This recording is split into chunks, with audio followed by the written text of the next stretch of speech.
incorrect. You ever been in this conversation before? I do it all the time with you. When someone is just not going to give up the fight, and even though they're wrong, you're tired of burning calories. You're tired, you're exhausted with the conversation. So you would just say, hey, you're right. Even though you're not right in a situation like this. Jerry Jones is not saying that these guys are correct. He's just getting tired every time he goes on this weekly show. They're going to ask the same damn questions till they get the answer that they want. So he says, fine, I own up to it. But let me talk for Jerry Jones, since now he's been put in a corner and can't talk for himself. This is the guy who is an owner and general manager. Okay. Now, that exacerbates the problem because you're two roles. So people are going to say, well, we have two items we can criticize you on, owner and GM. Let's break them down. As an owner, can you really talk bad about Jerry Jones? What's the role of an owner? To provide resources, make sure them checks cash, and make sure we have the proper structure. Can't fault him for that, because he's paid guys. He's paid the right guys that turned out with the wrong production. Let's look at the general manager. A lot of people will say that's where you could get Jerry Jones. You could nail him right there. Really? I thought his job was to provide talent as a general manager.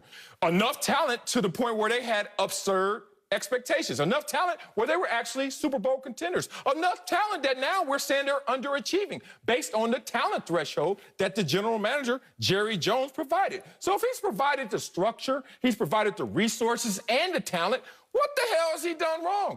Oh, Jerry Jones is the reason why everyone's hurt. No. Jerry Jones is the reason why guys don't want to really play up to their contracts. No. So I don't know where you can nail Jerry Jones in my first lap, but Acho, like I said, I'm exhausted with your takes, but go ahead. You might be right. See, here's a problem, Marcellus, with you. You have such argumentative PTSD that you think I'm going to argue with you when I'm not. Oh. I sit here and you're just like, oh, God, what Acho going to say? Oh, my God, is he going to beat me down again? Good boy. Sell. We're on the same side. What? Brother. Boy, you have come around. If it was not COVID, we could hold hands and sing Kumbaya, my brother. It's not so much that I've come around. I listened to you. There was one aspect. The aspect I said Jerry Jones deserved criticism. All of the criticism was for hiring Mike McCarthy. The owner's job, I agree with you on creating a culture and a winning environment, all that great stuff. But the owner's job, hire a good head coach. GM doesn't hire a head coach. Owner, hire a good head coach.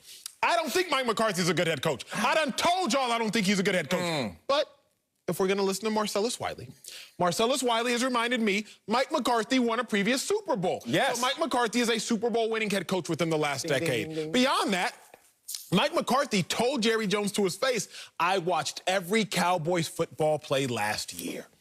If you, Jerry Jones, won a Super Bowl, he took a year off, built a football bunker where he studied analytics and studied all ball, and he watched all of y'all's plays for a whole season, I'd hire him too. I can never get mad at someone for getting into a relationship based upon deception. It's not your fault you were deceived. You're in a relationship now. You were deceived, so I give Jerry Jones a pass for that. Now let's talk about the GM. This is why I agree with Marcellus Wiley. What did the Cowboys need to fix last year? Interior run defense. Well, they brought in Dontari Poe, former first-round pick.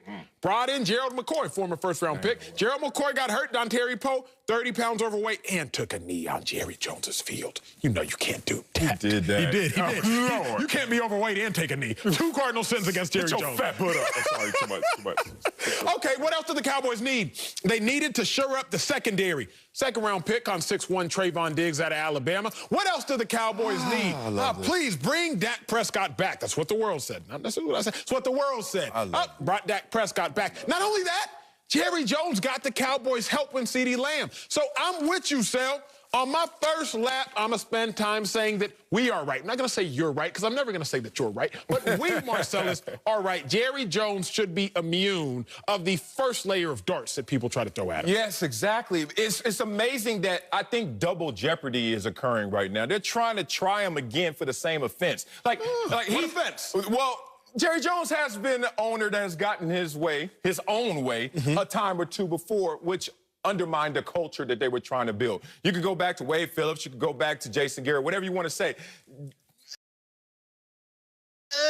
I don't want to call anyone in that position as head coach a puppet, but certainly you don't have the full power, autonomy that you deserve in that position. So Jerry Jones has been in the way before. Well, Mike McCarthy, I don't see Jerry Jones in the way. Mike McCarthy, I don't understand why he gave up play calling duties to Kellen Moore, because that's his baby. He loves to call the plays. But I think as an entry point to get back into this position as a head coach of the Dallas Cowboys, I think he read the writing on the wall and said, let me not fight for that one. That said, as the general manager, there was a time when you were like, why are you signing Ezekiel Elliott so early?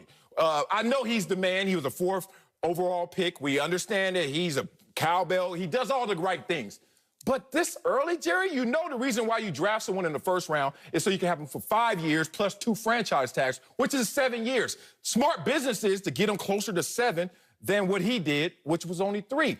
I understand that, but I don't understand that all the Cowboys' woes, missing 2 tackles, guard, center, missing Ezekiel's production, missing their quarterback 1, quarterback 2, quarterback 3, is all on Jerry Jones. Let's go there, because so many people watching this are going to say, well, he paid the wrong guys. I've actually seen so many analysts say, you shouldn't pay the running back.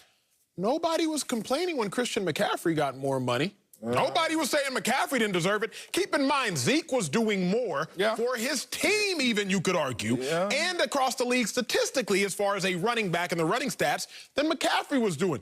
Even right now with Kamara, you don't see people saying, why the heck did they pay Kamara? No, Kamara's out there winning games for his team. You can't be mad at them for paying Jalen Smith. Everything he overcame as an inside backer. Sure as heck can't be mad at them for paying DeMarcus Lawrence. Beyond that, what did Jerry Jones see recently, Marcellus? He saw a backup quarterback for the Eagles win a Super Bowl.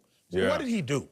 He went out and got the best backup quarterback in the NFL. And what happened? And Andy Dalton. And Andy Dalton gets hurt. It's not Jerry Jones' fault that his players ain't fighting for Andy Dalton. It's not Jerry Jones' fault that his players are hurt. It's not Jerry Jones' fault that his defense don't play with effort. The only place I condemn Jerry Jones for is hiring Mike McCarthy, and Mike McCarthy hiring Mike Nolan. But if you're going to grant Jerry Jones a pass for that, and if I'm going to sit up here and say, you know what, fine, Jerry, you were bamboozled, you were hoodwinked, you were led astray. if I'm going to give Gary a pass for that, then I can't criticize Jerry at all for this. Yeah, here's the thing, though. I got to attack you now because this is sounding a little too kumbaya. Mike McCarthy is a good coach. I don't know how good, how great, but he's a Super Bowl winning coach. There's not even a dozen of those walking around right now as active coaches, only like 6, actually. Let's look at this. 4-12, he inherited 8-8, 13-3 Super Bowl champions. That's what he did once he reset a culture in Green Bay. Now, let's look at this situation where he is now. Mike Nolan, you don't like him. But the last 2-3 weeks, this defense has crept into what? Number 11. Number 11 from the bottom. Look, has Seattle crept up to number 11? Has any other decrepit defense crept up like them? No. So that culture is starting to reset and be redefined. You have to have your nephews come over a little more, because I know you don't have any kids, but watch a little Moana. You know what? Moana always, in the rock. I'm a Mulan kind of guy. Oh, you are? Let's get down to business to defeat. I'm a Mulan kind of guy. Okay, well, I'm more of the rock Moana. You're welcome. You're welcome for all the takes that I've given you that now you're going to regurgitate and take for your own to give me some support. When I already told you how this is going to play out. Jerry Jones is doing the right thing finally. Super Bowl head coach, winning head coach. Now you have the culture that you want. You're cultivating it. You're planting the seeds. You're 1 game out of first place. Whatever you want to say about this situation, I think greener pastures are in front of them because of what Jerry Jones has sown for the team. The only issue here, because, you see, here's a problem with Marcellus. Oh, here you go, see? When things are too good for Marcellus, he self-sabotages. We have a great conversation going. We're agreeing. Kumbaya. We never agreed on this show in such a manner.